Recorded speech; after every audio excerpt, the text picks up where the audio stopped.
Добро пожаловать в мой канал. Le covoiturage, le principe est simple, embarquer à plusieurs dans une voiture conduite par un particulier et sur un trajet commun, cela permet par exemple de diminuer les frais de route, péage, parking, essence. Toutes ces dépenses sont divisées entre les covoitureurs.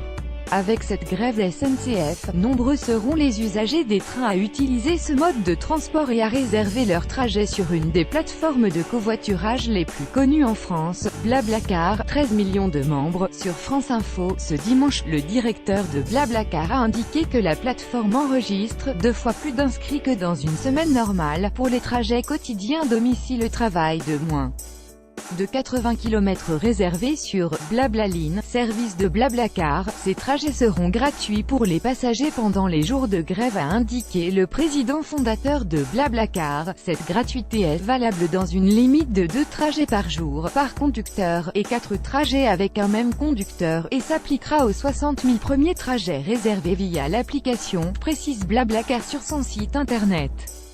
Il existe aussi d'autres plateformes d'autopartage pour les passagers restés à quai, Carzo, Gomore, Caros, Covoitici, WeHop, Govois, Klaxit, La Roue Verte, Drivey, location de voitures entre particuliers.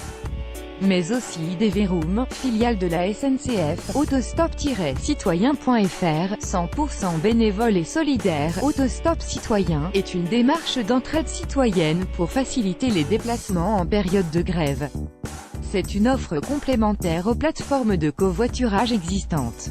Pour en bénéficier, il suffit d'aller sur le site Autostop Citoyen et de télécharger les documents nécessaires pour se faire reconnaître en tant que conducteur ou autostoppeur. Pour les premiers, ce sera un macaron à poser sur le pare-brise, pour les seconds, une affichette pour indiquer la destination, les bus longue distance, les autocars longs distance, car Macron, attendent eux aussi un pic de trafic ces prochains jours. Ce marché est dominé en France par 3 opérateurs, Flixbus, Ouibus et Euroligne EasyLine. Depuis l'ouverture du secteur à la concurrence, en août 2015, 14 millions de clients ont été transportés en autocar selon le JDD. Pour la seule année 2017, son trafic a enregistré une croissance de 15%, selon l'autorité de régulation des activités ferroviaires et routières, l'ARAFE. Avec cette grève SNCF, Flixbus a, par exemple, prévu sur les routes 300 à 350 véhicules, soit autant que pour les pics annuels d'activité comme le chassé-croisé des vacanciers de juillet, où indique le JDD.